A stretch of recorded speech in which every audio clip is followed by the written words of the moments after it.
Technically board की meeting थी? Board की बैठक तो जो अलग अलग मौक़ों पर होती रहती है, नियमतः हर महीने बोर्ड की बैठक होना चाहिए ताकि शहर में जो समस्याएं हैं उन समस्याओं का निदान किया जा सके। तो उसी क्रम में आज बोर्ड की बैठक थी और आज की बैठक में काफ़ी बड़े पैमाने पर विकास और निर्माण के 507 एजेंडे सर्वसम्मति से पास हुए हैं और इसके अलावा बहुत सारी जो दीगर समस्याएं हैं, जैसे कुत्तों पे कैसे उनका क्या समाधान किया जाए, बंदरों के आतंक से लोग परेशान हैं, उस पर भी चर्चा हुई। ताजोपुर में एक बड़ी गौशाला बनाने के लिए वो भी प्रस्ताव पास हुआ है कि वहाँ एक बड़ी गौशाला बनाई जाएगी, जिसके लिए ज़मीन का आवंटन भी आज बोर्ड के द्वारा पास कर दिया गया है। और बहुत सारी योजनाएं, ट्यूबवेल, पेयजल, लाइट, प्रकाश, सभी अलग अलग एजेंडों पे अलग आज बात हुई है। एक मसला बहुत अहम इन दिनों चल रहा है, जो पहले लोकवाड़ी से बर्थ सर्टिफिकेट बनी थी, लेकिन उसको जब यहाँ पे चेक करते हैं तो नहीं मिलती है, तो फिर नए सिरे से बनाने के लिए प्रोसीजर होता है। क्या वजह है? बर्थ सर्टिफिकेट तो लोकवाड़ी से कहाँ बनती थी? बनती तो थी नगर पालिका के माध्यम तो नगर पालिका ही था पहले भी। अब सरकार ने नया कुछ नियम लागू कर दिया है, क्योंकि बर्थ और डेथ सर्टिफिकेट का नियंत्रण सीधे भारत सरकार से होता है, वो प्रदेश सरकार का नहीं होता है, भारत सरकार से होता है और निकायों की जिम्मेदारी होती है।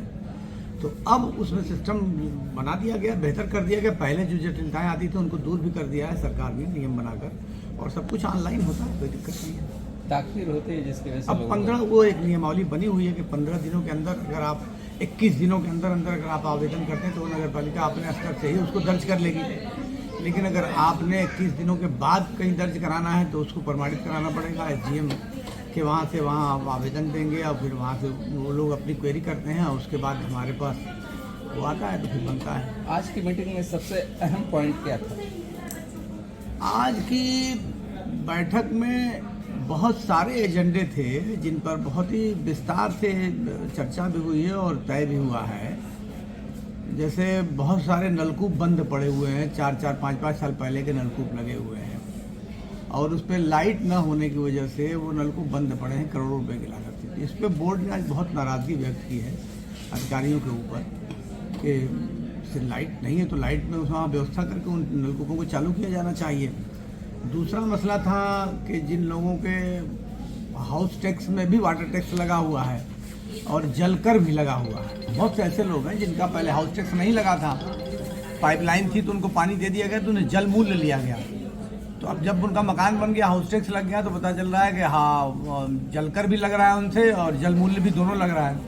तो आज बोर्ड ने प्रस्ताव पास कर दिया है कि जिन लोगों का डबल लगा हुआ है, हाउस टैक्स में वाटर टैक्स भी जिनका लगा हुआ है, तो उनका जल मूल्य को उनको समाप्त करने के लिए आज बोर्ड से प्रस्ताव पास हो गया है।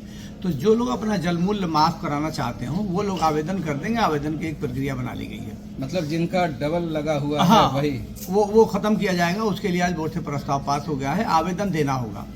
दूसरा जो सबसे महत्वपूर्ण मामला जो बहुत दिनों से विवाद चला आ रहा था और मामला हल नहीं हो रहा था कि रजिस्ट्री के बिना, पंजीकरण के बिना कोई भी हाउस टैक्स में नामांकन की प्रक्रिया नहीं होती थी।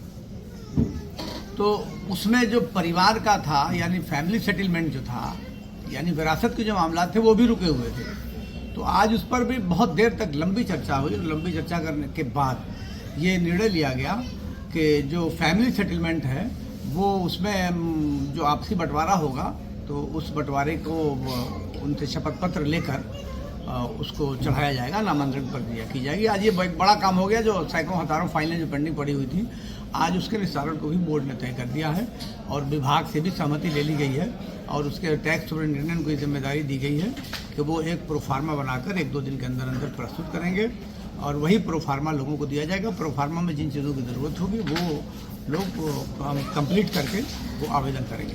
ठीक।